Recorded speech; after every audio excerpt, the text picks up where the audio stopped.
Meteorologist Brianna Mowry tracking those impacts from Tropical Storm Chantal as it approaches the coast of South Carolina. The heaviest impacts will be rainfall and wind. Gusts could get up to 35 miles per hour, and some areas in the Midlands could get up to 2 inches of rainfall. So where we're seeing things right now, this is at just the latest update at 11 o'clock. We're still seeing it off the coast, and we'll expect it to make a landfall in the early hours of Sunday morning. Tropical storm watches and warnings up along the coastline of South Carolina and even parts of North Carolina. And it is right now seeing winds of 50 miles per hour. This is at the 11 o'clock update. 50-mile-per-hour winds sustained, gusts up to 65, moving north at 8 miles per hour. It will continue to push to the north into North Carolina as we get into the evening hours on Sunday.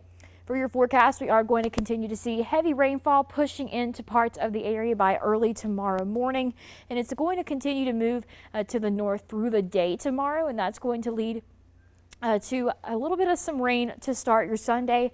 We are going to see that pushing to the north by the end of the day on Sunday, leading to clear skies and a calmer end to the weekend before heading into next week.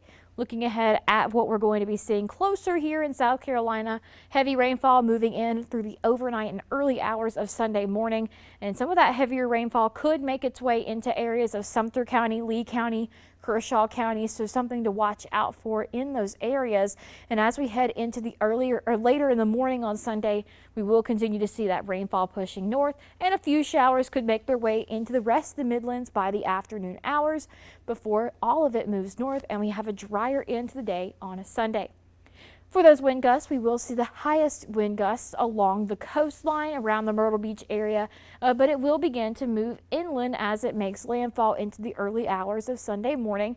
And we could see some pretty high wind gusts in the northeastern Midlands and even into Columbia. We could see wind gusts getting closer to 25-30 miles per hour. And then it will push north. Those wind gusts will slow down as we get into the afternoon, and then by the evening and late Sunday night, a much calmer into the weekend, really calm conditions and clear skies.